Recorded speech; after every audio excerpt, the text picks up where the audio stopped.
Bonjour et bienvenue sur France 24 et sur Radio France Internationale pour une interview exclusive à Cotonou au Bénin avec le président de la République, Patrice Talon. Avec moi pour vous interviewer, Monsieur le Président, Christophe Boisbouvier de RFI.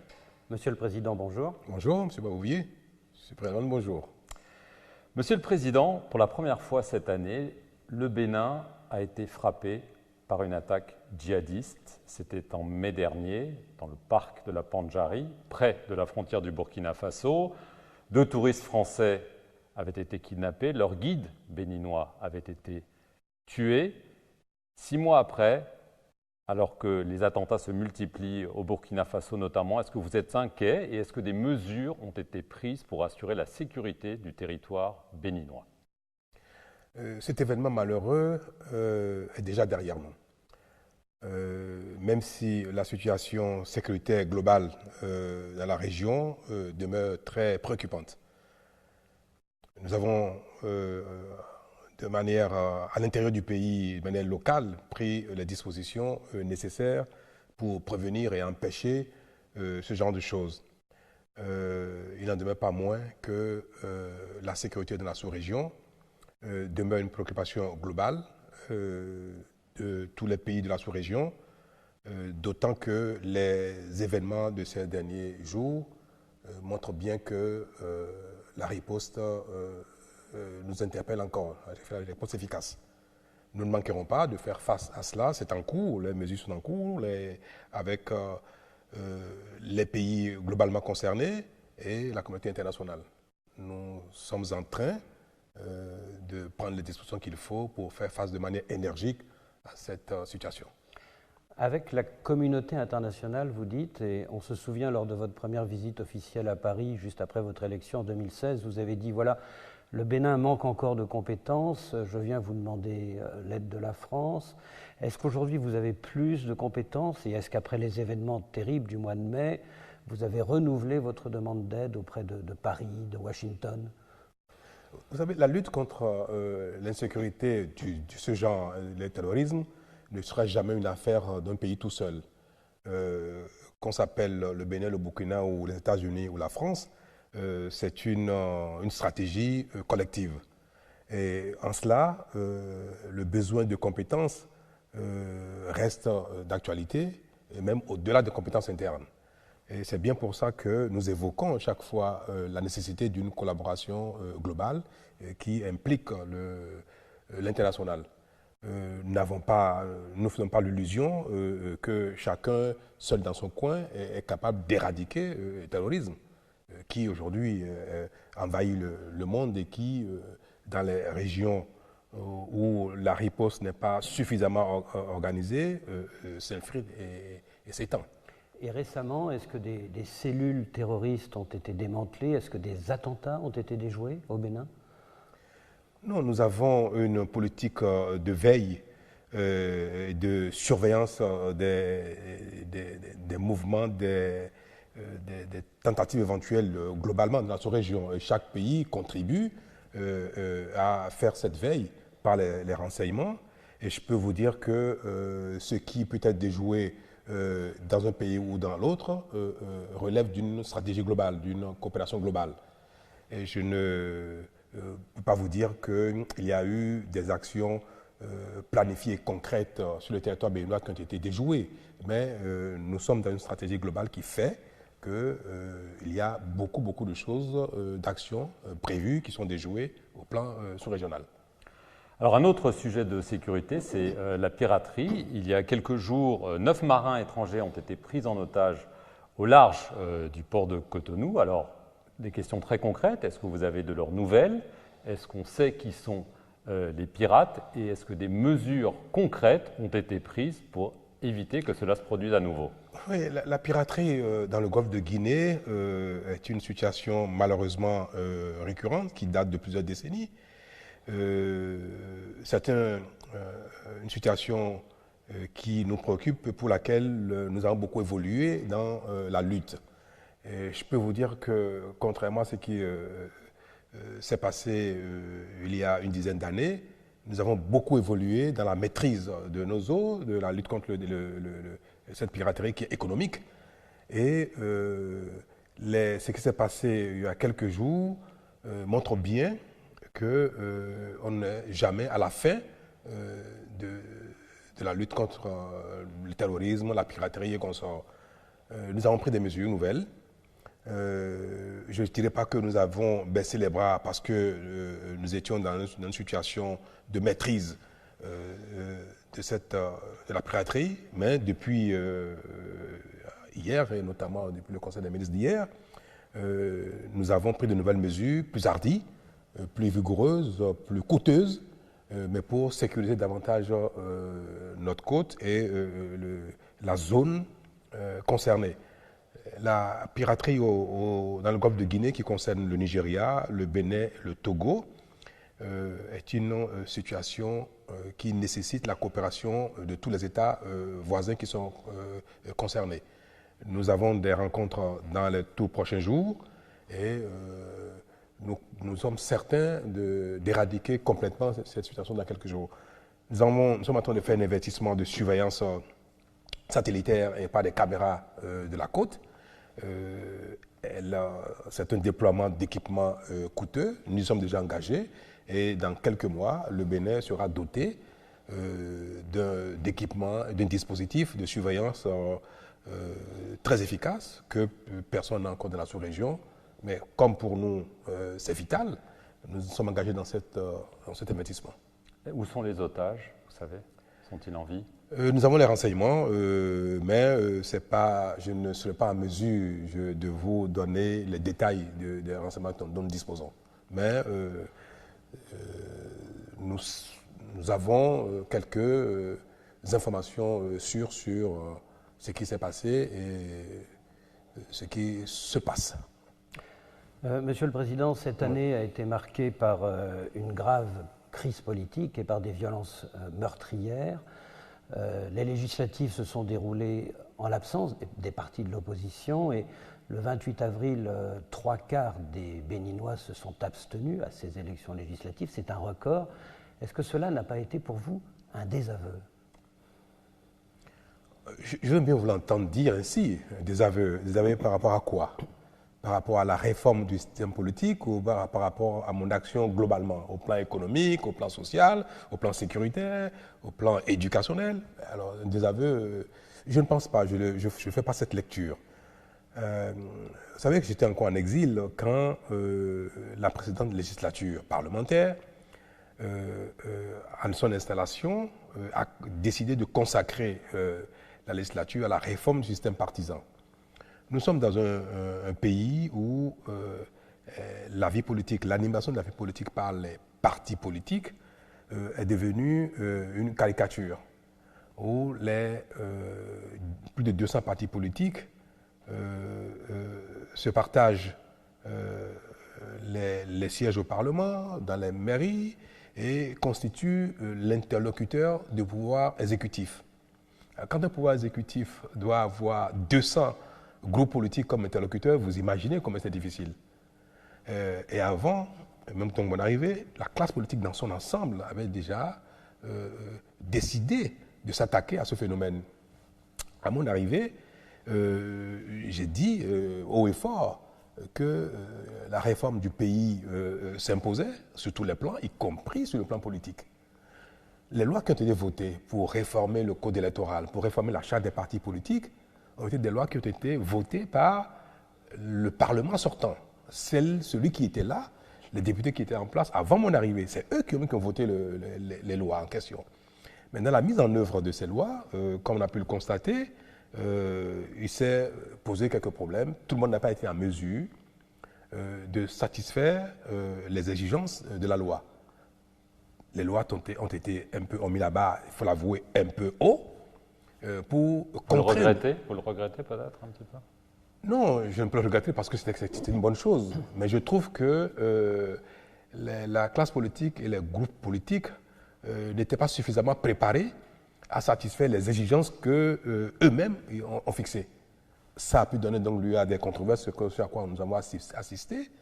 Mais vous savez, quelles sont les réformes constructives, réparatrices, qui n'engendrent pas de heurts et des controverses? C'est pour cela que la pertinence de la réforme, peut-être, on peut le dire, a été confirmée par les difficultés que nous avons eues à mettre ça en œuvre sans histoire. Mais c'est derrière nous. Alors, ce qui n'est quand même pas totalement derrière vous, vous avez parlé des heurts, il y a eu des violences meurtrières, très rares, presque sans précédent dans le pays. Votre ministre de l'Intérieur a admis que les forces de sécurité avaient utilisé des armes létales. Amnesty International affirme qu'il y avait au moins 4 morts, qu'il y a eu au moins 4 morts, pardon. Aujourd'hui, est-ce que vous pouvez nous dire, officiellement, parce que le gouvernement n'a jamais exprimé sa position, combien il y a eu de morts lors de ces troubles? Il y a eu des morts. Il y a eu combien, des morts, Monsieur le Président? Je peux vous l'affirmer. Nous avons déploré cela, autant que les dégâts sur les biens, les équipements, les individus.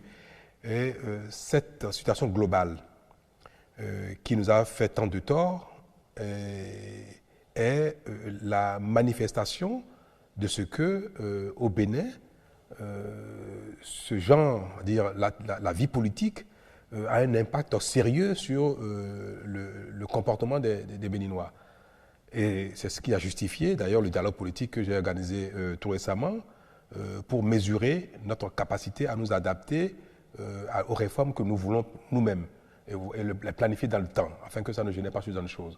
Vous savez, les nations, dans l'histoire des nations et des peuples, il y a ce genre d'événements qui ponctuent l'évolution sociopolitique. Même si elle peut être regrettable, on dit, comme on dit souvent, la controverse et la nécessité de réconciliation sont parfois favorables aux retrouvailles. Et à l'occasion de ces retrouvailles, on aborde des sujets pour aller même au-delà de l'objet de la controverse. Mais je vous demandais juste une question factuelle, précise. Oui. Est-ce que vous pouvez nous dire combien il y a eu de morts lors de ces affrontements regrettables, comme vous le dites? Le procureur de la République et le ministère de l'Intérieur ont annoncé qu'il y a eu environ 4 morts. Ça, vous savez, la difficulté, c'est quoi? C'est qu'il y a des gens qu'on appelle des chasseurs qui ont été mobilisés à l'intérieur et à l'extérieur du pays par des acteurs politiques. Et des chasseurs qui ont tiré avec des armes sur les agents de sécurité, sur les militaires, sur les policiers et même sur les civils. Et parfois, la riposte de protection du bien public et de protection de soi a amené certains agents de sécurité à faire face aux tirs de ces chasseurs. Alors, les dégâts que ça a pu causer au plan humain, dans un cas ou dans l'autre, parfois pour dissimuler leur action, certains sont partis avec leurs blessés. Parce que quand vous tirez sur les forces de l'ordre et qu'ils ripostent, pour ne pas laisser des traces de qui vous êtes, les gens partent parfois avec leurs blessés. Non, nous avons, en estimant que les dégâts qui ont pu être causés ici et là, je confirme que le nombre de morts pourrait atteindre le chiffre de 4. C'est possible, oui. Parmi ces 4 morts, Monsieur le Président, il y a un cas qui a ému beaucoup de Béninois, c'est celui de Prudence Amoussou. C'est une mère de famille, oui. 7 enfants.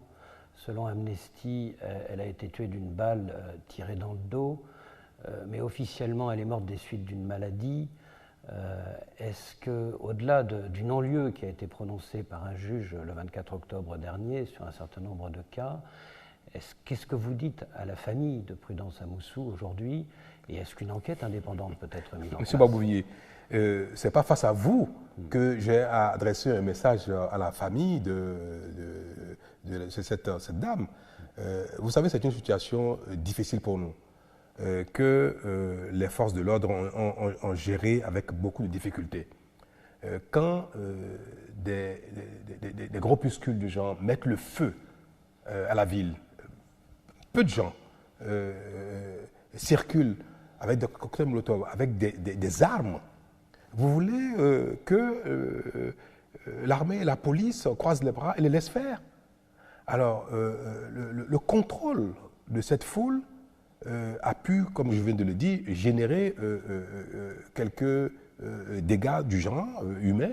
Et cela, bien que ce soit regrettable, il n'est pas de ma responsabilité de dire que cet événement, à lui seul, c'est-à-dire cette victime, qui est certes émouvant, suffit pour cristalliser toute l'attention éternellement. Bien sûr, mais ne faut-il C'est pas une victime. Ne faut-il pas une enquête indépendante sur ce cas particulier, par exemple? Mais les enquêtes ont eu lieu. Moi, j'ai reçu, le ministre de la Justice m'a rendu compte. La difficulté qu'il y a, c'est est-ce que ce n'est pas par bavure que c'est arrivé? Est-ce que la riposte n'a pas été mal adressée? Alors, il faut pouvoir identifier par qui cette riposte s'est faite, comment elle a été adressée pour que quelqu'un soit abattu. Est-ce que aussi ce ne provient pas des chasseurs qui également ont fait usage d'armes à feu? Ce que je veux faire comprendre, c'est qu'au-delà du cas, ce qui s'est passé relève d'une responsabilité globale de nous tous, et il n'y a pas une victime toute particulière qui, à elle seule, symbolise ou doit cristalliser l'attention. Et vous prenez votre part de responsabilité? Tout à fait, comme la plupart des Béninois. Je suis le premier responsable aujourd'hui des forces de sécurité, je suis le premier responsable en matière de maintien de l'ordre, et toutes les fois qu'il y a des dérapages, qu'il y a une foule, un groupuscule de gens qui s'attaquent à leurs semblables, à leurs autres concitoyens, je suis le premier à assumer la responsabilité, dans un cas ou dans l'autre. Alors, la semaine dernière, le Parlement a adopté une loi d'amnistie que vous venez de promulguer jeudi matin. Donc, beaucoup s'attendent à des libérations de plusieurs dizaines de personnes qui avaient été arrêtées pendant ces troubles qu'on vient d'évoquer. Mais certains défenseurs des droits de l'homme et d'autres pensent que c'est aussi un moyen de protéger les forces de l'ordre contre d'éventuelles poursuites et d'éventuelles bavures, comme vous avez pu l'évoquer. J'ai promulgué ce matin la loi d'amnistie qui a été souhaitée par la classe politique tout entière et qui a été votée par le Parlement à l'unanimité. Nous savons très bien que ce qui a été à la base de ces heurts et de ces violences, c'est bien la mise en œuvre d'une réforme politique souhaitée, de commun accord, mise en œuvre de commun accord. Et qu'à l'occasion de la mise en œuvre, certains, n'ayant pas pu, ont voulu forcer le recul, l'annulation, la remise en cause de cette réforme. Si la classe politique reconnaît dans son ensemble qu'elle n'a pas été à la hauteur des réformes souhaitées, est-ce que la conséquence qu'il faut tirer, c'est que ceux qui, dans la manifestation, ont pu commettre des actes délictuels, est-ce que cela ne doit pas également être considéré comme étant, je vais utiliser un mot fort, globalement, étant des victimes de l'incapacité de la classe politique à conduire les réformes qu'elle a souhaitées. Donc je pense aujourd'hui que la classe politique dans son ensemble est plus responsable de ce qui s'est passé que ceux qui ont été manipulés. Alors, si nous révisons les textes, aussi bien la charte que le code électoral, pour permettre à la classe politique d'avoir une démarche plus graduelle dans la réforme politique, il est évident que les jeunes, les garçons qui ont été manipulés et qui ont été pris la main dans le sac en flagrance délit ou par les enquêtes de délit, il faut prendre des mesures pour les élargir. C'est une conséquence logique de notre aveu d'incapacité à faire les réformes que nous avons souhaitées nous-mêmes. Il y a 2 ans et demi, vous avez tenté de faire passer un projet de mandat unique pour le président béninois. L'opposition a fait échouer votre tentative. Cette réforme politique aujourd'hui que vous faites passer au prix donc, de cette absence de l'opposition aux législatives d'avril dernier, est-ce que ce n'est pas une façon pour vous de prendre votre revanche? Oh non. Je dois vous avouer que même si je continue de croire, de penser, je n'ai pas la science infuse, de croire que le mandat unique est un bon modèle au profit de l'efficacité de l'action gouvernementale, je n'ai pas la prétention de dire qu'à tous les coups, ce modèle doit s'imposer à mes compatriotes. Le Parlement d'alors n'a pas voté, n'a même pas examiné cela, et j'ai dit déjà à plusieurs reprises que je faisais mon deuil de cette affaire-là. Les réformes qui ont été, la réforme constitutionnelle qui a été faite, que j'ai promulguée ce matin, procède de la volonté et du consensus politique. À l'occasion du dialogue politique, les acteurs, dans leur quasi-unanimité, ont souhaité des aménagements, d'une certaine modernisation de notre arsenal organisant la vie politique. Et c'est la traduction des recommandations qui a généré ce besoin de réformer la Constitution. Je donne un exemple. Si on décide de regrouper les élections désormais, et que les élections présidentielles, législatives et communales aient lieu dans une même année électorale, et que cela soit ainsi pour les temps à venir, ça veut dire que les mandats du président de la République et des députés sont désormais de même durée. On ne peut le faire que si on touche à la Constitution, parce que la Constitution a fixé les mandats des uns et des autres. Le mandat des députés est de 4 ans. Comment pouvons-nous, à l'avenir, apporter le mandat à 5 ans pour organiser des élections dans une même année électorale, de manière régulière, indéfiniment, si on ne touche pas à la Constitution? Tout ce qui a été amendé au niveau de la Constitution relève de la volonté des acteurs politiques de manière unanime. Oui, alors justement, avant de venir sur le fond de la révision constitutionnelle, vous avez parlé de ce dialogue national. Oui. Mais le dialogue national n'en était pas vraiment un, parce que si les partisans des anciens présidents, Nicéphore Soglo, Thomas Boni-Yahi n'y participent pas, si ceux de Sébastien Adjavon n'y participent pas, ce n'est pas vraiment un dialogue. C'est un monologue avec des partis qui vous sont proches ou affiliés. Vous avez suivi le dialogue? Et vous n'avez pas vu le parti du président Yahi Boni et le FCBE participer activement au dialogue? Du parti, oui, du parti. Oui. Qui vous n'avez pas vu au dialogue? Dites-moi, donnez-moi le nom d'un... Je vous ai cité des exemples de gens qui ont d'ailleurs eu un contre-dialogue. C'est la preuve qu'ils ne voulaient pas s'asseoir à votre table. Je m'intéresse à tout ce qui se passe dans mon pays. Et je me suis également intéressé à ce que vous appelez contre-dialogue. Et moi, je n'ai vu personne. C'est vrai, j'ai vu le président Nicéphore, l'ancien président Soglo. Et puis, j'ai vu presque personne d'autre. J'ai vu, c'est vrai aussi, mon ancien ministre de la Défense, Azanaï. Mais je n'ai pas non plus la prétention que tout ce que nous allons faire au Bénin fera l'unanimité totale et que les 11 millions de Béninois, tous ensemble, seront capables de s'asseoir à la même table.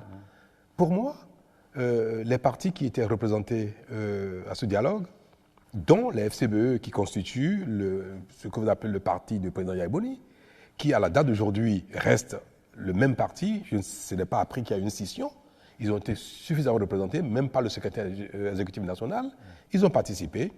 Les recommandations qui ont été formulées ont été exprimées dans un cadre de consensus.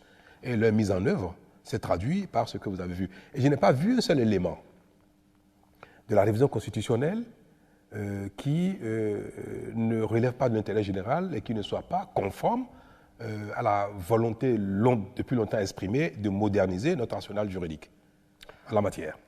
Alors, dans cette loi de révision constitutionnelle que vous avez promulguée donc, ce jeudi matin, la règle des 2 mandats présidentiels maximum est maintenue. En revanche, donc, vous renoncez à cette promesse de candidat que vous aviez fait en 2016, vous renoncez au projet du mandat unique. Et on se souvient, quand vous étiez candidat, vous disiez, pour moi, le mandat unique, c'est fondamental parce que vouloir renouveler son mandat, ça pervertit le pouvoir, ça conduit à prendre des mesures populistes. Est-ce que vous avez changé d'avis? Non, je continue de croire cela, je viens de le dire. Mais alors pourquoi vous n'avez pas fait passer ce mandat unique, puisque vous avez maintenant une majorité très confortable à l'Assemblée nationale? Pourquoi devrais-je, à cette occasion,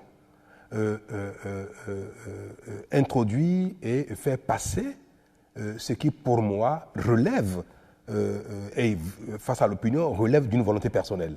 Ce que vous venez de dire, si ça avait été voté dans la révision constitutionnelle, ça vous donnerait raison. Ce qui prouve que je me suis servi du consensus de la classe politique, parce que j'ai un Parlement qui, dans son ensemble, est favorable à mon action. Je me serais servi de cet environnement pour faire passer les réformes qui me paraissent chères. Je suis un homme honnête. Et dans l'action politique, j'essaie de rester le plus possible dans la conformité de ce caractère que j'ai. Et bien que j'aurais été ravi de voir que mon pays, un jour, adopte ce modèle, mais il ne serait pas bien. Et je peux brouiller le message si ce qui me paraît cher et que les Béninois n'ont pas adopté, je profite de cette occasion pour le faire passer. Et ça vous aurait donné raison. Tout ce qui a été fait, tout ce qui a été apporté comme amendement relève exclusivement des recommandations des acteurs politiques. Alors, oui. Monsieur le Président, vous aviez dit, après l'échec de ce projet de mandat unique, que pour la prochaine élection, prévue en 2021, vous aviseriez. Oui. J'imagine que vous avez dû y réfléchir. Cette réforme constitutionnelle est passée. Donc la question évidente pour tout le monde, est-ce que vous allez donc vous présenter en 2021? J'ai dit que le mandat unique était, selon moi, le modèle le plus efficace permettant une gouvernance courageuse. Parce que les pays comme les nôtres, pays en voie de développement, ont besoin de réformes courageuses. Et qu'un gouvernant qui a les yeux rivés sur sa réélection manque de volonté et de courage pour faire des réformes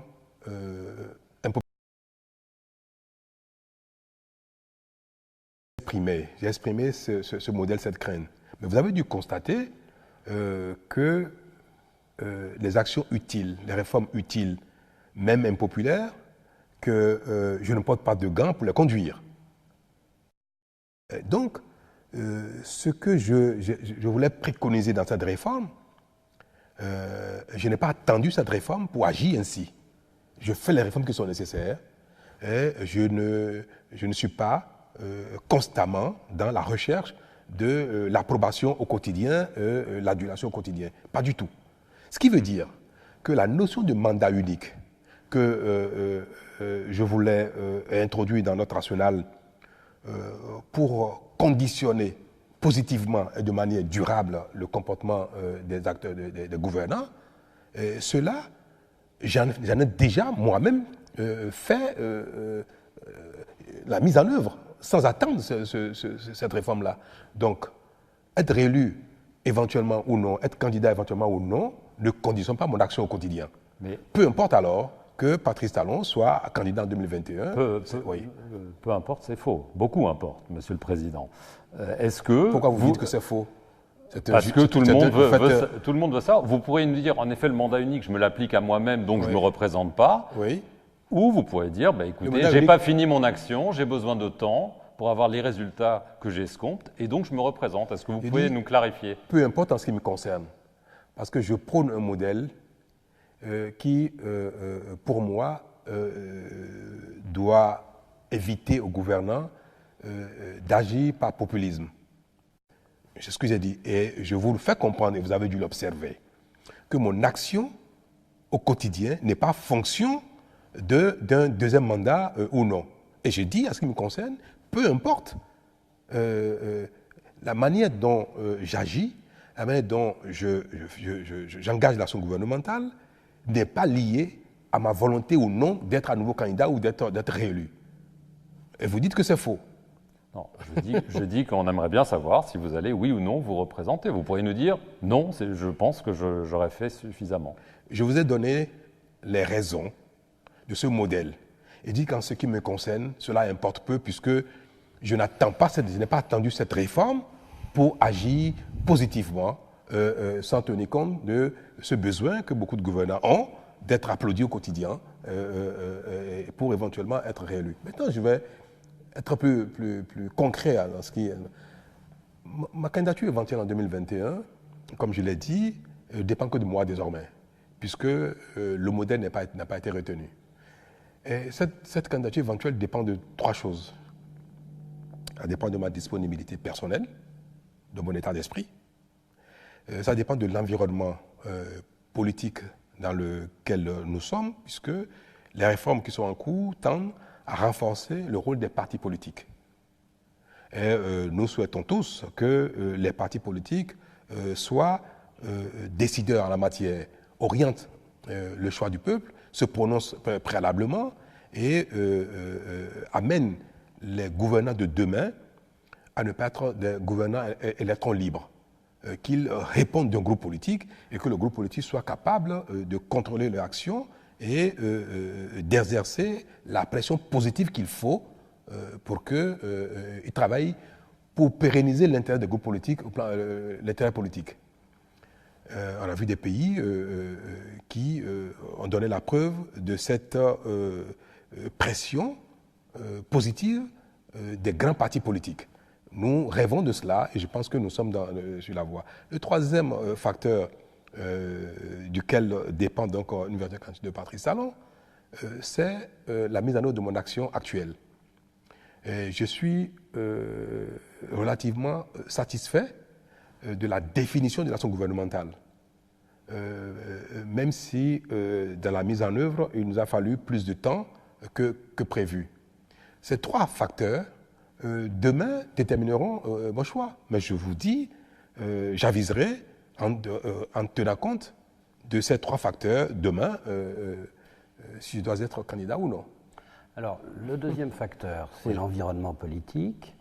On remarque que pour 2021, vos 2 principaux adversaires de 2016 sont hors jeu, puisque Lionel Zinsou est inéligible pour 5 ans, et puisque Sébastien Javon a été condamné à 20 ans de prison et est en exil en France. Du coup, l'un de vos prédécesseurs, Nicéphore Soglo, vous a qualifié de petit dictateur. Qu'est-ce que vous répondez à tous les Béninois qui disent Patrice Talon, en fait, il va être candidat et il va verrouiller la présidentielle de 2021? Ceux qui disent que je vais être candidat, si c'est leur souhait, j'aviserai, je vous dirai si je serai candidat. Mais vous avez dit mes 2 principaux adversaires. Qu'est-ce que j'ai pas compris le sens de la question? Lionel Zinsou, Sébastien Javon, qui ont donc été candidats aux présentes élections, pourraient ne pas être candidats aux élections à venir. D'abord, je ne suis pas dans cette dynamique, et puisque je ne suis pas candidat, je ne vous ai pas dit que je suis déjà candidat en 2021. Pourquoi voulez-vous que, parce que quelqu'un a un manteau politique, que la personne soit exempte de toute faute, soit un saint et qu'il ne puisse jamais répondre de ses fautes? Est-ce que c'est parce que quelqu'un a été candidat une fois et que la personne est vue comme un acteur politique et même un opposant politique qu'il ne doit jamais répondre de ses actes? Vous avez cité donc Sébastien Javon, je n'aime pas parler de ce genre de choses, mais je vais vous répondre là-dessus. Est-ce que parce que Sébastien Javon a été candidat et qu'il pourrait être candidat à nouveau, qu'il ne doit jamais répondre de ce qu'il a pu faire ou ce qu'il aura pu faire? Je vous pose la question. Est-ce que vous voulez que la compromission aille jusqu'à ce niveau-là? Vous avez parlé de Lionel Zinsou. Vous avez vu circuler dans la presse de manière authentique les preuves d'une utilisation d'un prêt pour le financement de son élection. Cela a été dit et écrit noir sur blanc de sa main. Vous voulez que quelqu'un qui déclare ou publiquement, qui dit publiquement, je prends combien 30 millions d'euros, c'est pas combien, ou 40 millions d'euros, je ne me rappelle plus, pour financer mes élections, qui le dit publiquement, alors que la loi interdit, limite les dépenses pour l'élection présidentielle, quelqu'un qui le dit publiquement, qui n'en répond pas. parce qu'il est un acteur politique, lui il est au-dessus de tout le monde. Si vous voulez que l'action politique soit exemplaire et qu'elle entraîne les citoyens à être également exemplaires chacun dans son domaine, il faut bien que ceux qui dérapent répondent de leur dérapage. Sinon, pourquoi voulez-vous que le policier, le douanier, le fonctionnaire ordinaire répondent de ce que lui, il fait? Il y a aussi évidemment le cas de l'ex-président Thomas Boniaï. Il y a eu des semaines de tension, ici même à Cotonou. Vous avez fini par le laisser partir à l'étranger. Oui. Alors des questions très concrètes. Est-ce que vous vous êtes parlé directement et va-t-il rentrer au Bénin? C'est tout mon souhait que le président Boniaï rentre au Bénin. C'est l'ancien président du Bénin. Le président Boniaï est désormais une personnalité particulière dans l'espace de vie au Bénin. Et nous avons au niveau de l'Union africaine, de la CEDEAO, et c'est également ma conviction, il est important que l'alternance politique soit une réalité en Afrique, que les présidents en exercice puissent facilement passer la main. Et c'est pour cela que quelqu'un qui a été président de la République et qui peut-être même confondu des choses répréhensibles doit faire l'objet d'un traitement particulier. C'est difficile à dire parce que je viens de dire tantôt que chacun doit répondre de ses faits et gestes, mais les nations africaines, les pays africains continuent de se construire. Je ne peux pas vous dire que la nation béninoise, nous avons fini de la construire, elle est une et complète, non. J'ai également dans mon rôle actuel la responsabilité de porter ma pierre à la construction de la nation béninoise. Et pour peu qu'un ancien président fasse l'objet de tracasseries fondées ou pas, une bonne partie de la nation, du peuple, peut mal le percevoir. Et c'est pour ça que j'ai beaucoup regretté l'implication du président Boni Bouyaï dans ce qui s'est passé, parce qu'il a été impliqué dans ce qui s'est passé. Je lui ai fait comprendre, je lui ai dit ouvertement, parce que moi j'ai un langage assez direct, je lui ai fait comprendre. Mais c'est désormais du passé. Mais malgré cela, mon souhait était qu'il rentre et qu'il montre au peuple béninois que même s'il a désapprouvé la manière dont les élections se sont passées par la mise en œuvre des nouvelles lois et que cela a pu amener de la violence, de la conséquence, nous sommes capables de tirer un trait sur cet événement difficile pour nous et que chacun, dans la sagesse, continue de contribuer à un environnement de paix et de développement. Le président Boniaï a été 10 ans président de la République du Bénin, donc responsable de notre devenue, de notre destin commun, même s'il n'est plus dans la charge, la noblesse de la fonction doit continuer d'être pour lui un impératif. Et c'est pour ça que ce serait bien que le président Boniaï rentre, d'autant qu'aujourd'hui, plus personne ne doit craindre les suites de son action à cause de l'amnistie. Donc il n'a plus rien à craindre, même si il avait des inquiétudes quant à l'interpellation d'un juge sur ce qui a pu se passer. C'est fini. Le 20 août dernier, le Nigeria a fermé ses frontières terrestres avec tous ses voisins, et notamment avec vous, oui. Le Bénin. Alors, on connaît les raisons économiques, notamment la lutte contre la contrebande, mais on sait aussi l'investissement de l'ancien président Obasanjo en faveur du président Boniaï. Est-ce que ce n'est pas aussi à cause du traitement qui a été initialement infligé au président Boniaï que le Nigeria a pris cette mesure ? Mon Dieu, ce que vous dites est très réducteur pour le grand Nigeria et pour le président Buhari, c'est très réducteur. Vous voyez les autorités nigérianes prennent une mesure aussi difficile qui porte préjudice quand même au départ, une mesure qui a des conséquences fortes sur l'économie des deux pays.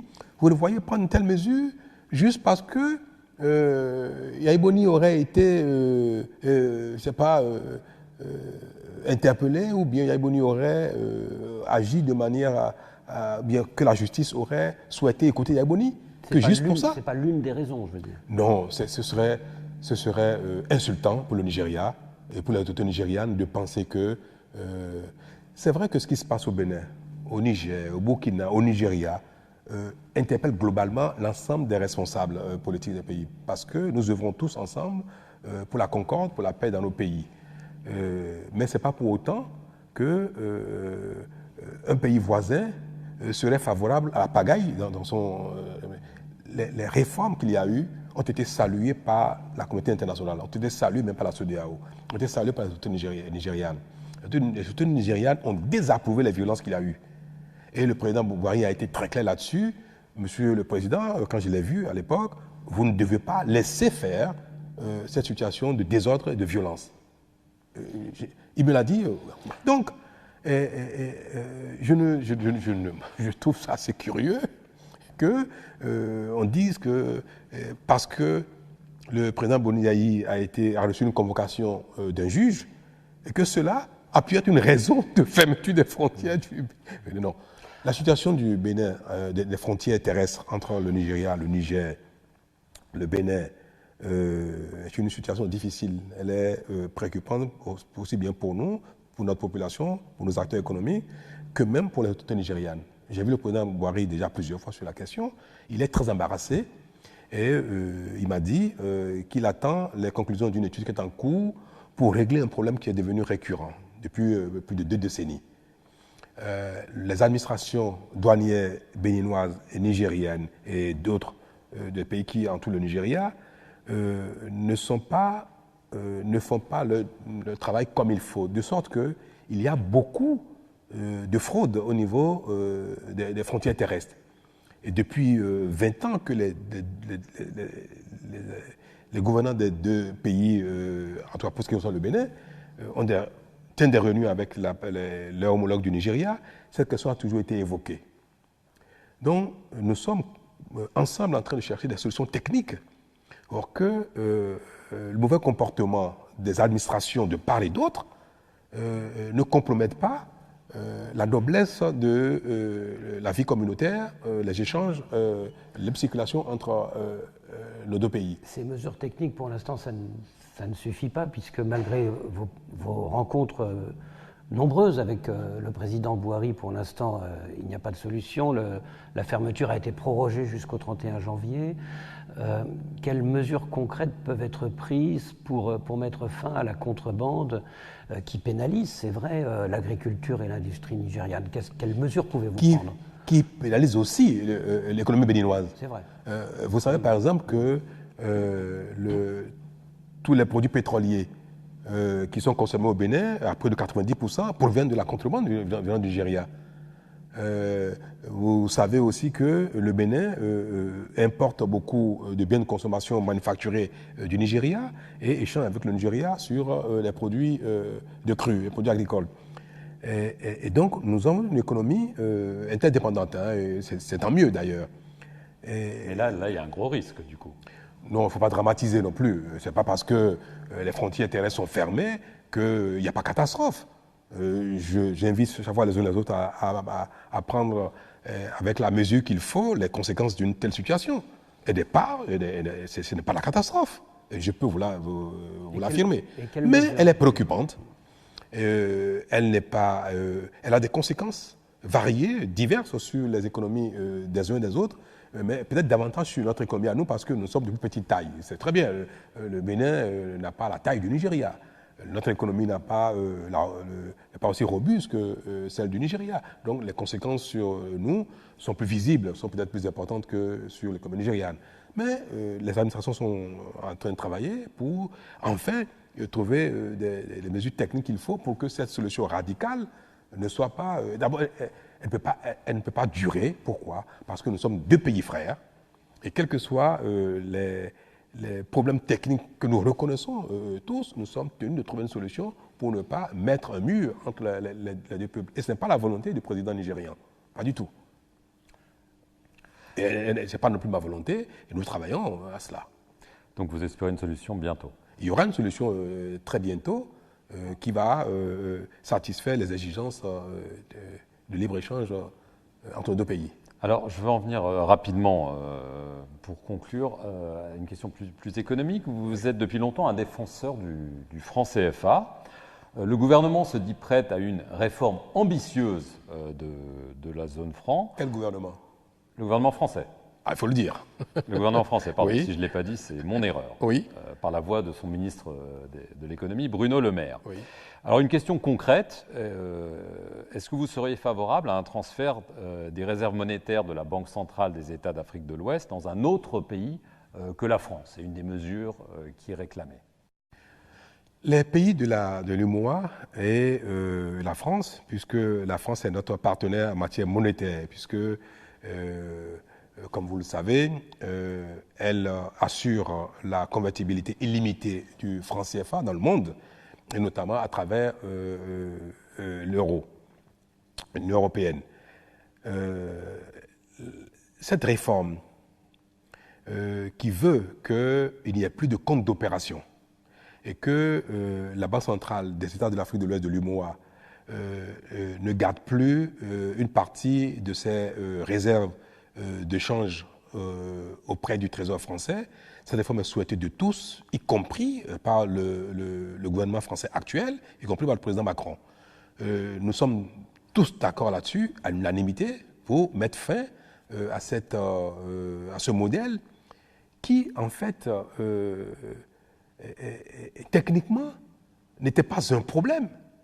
Vous savez, une monnaie a deux faces, a deux valeurs. Il y a la valeur technique et la valeur psychologique. Cet état de choses est devenu un problème pour le CFA, mais un problème psychologique, pas un problème technique. Les réserves de change, qui sont pour une partie logées auprès du Trésor français, pour assurer la garantie de convertibilité, ces réserves de change, cet argent en devise, n'est pas de l'argent qui doit être utilisé par les pays de l'UMOA comme de l'argent leur appartenant. Cet argent n'appartient pas aux pays, à chacun des pays, ni au pays globalement, ça appartient à la Banque centrale. Je vais vous expliquer. Les réserves de change qui sont disponibles, leurs soldes, ont déjà leur contrepartie dans l'économie locale, dans les pays concernés. Ce n'est pas de l'argent qui a une contrepartie qui est encore dans les pays concernés. Donc, ce n'est pas, comme peuvent croire certains, ce n'est pas de l'argent qu'on peut transférer dans les pays.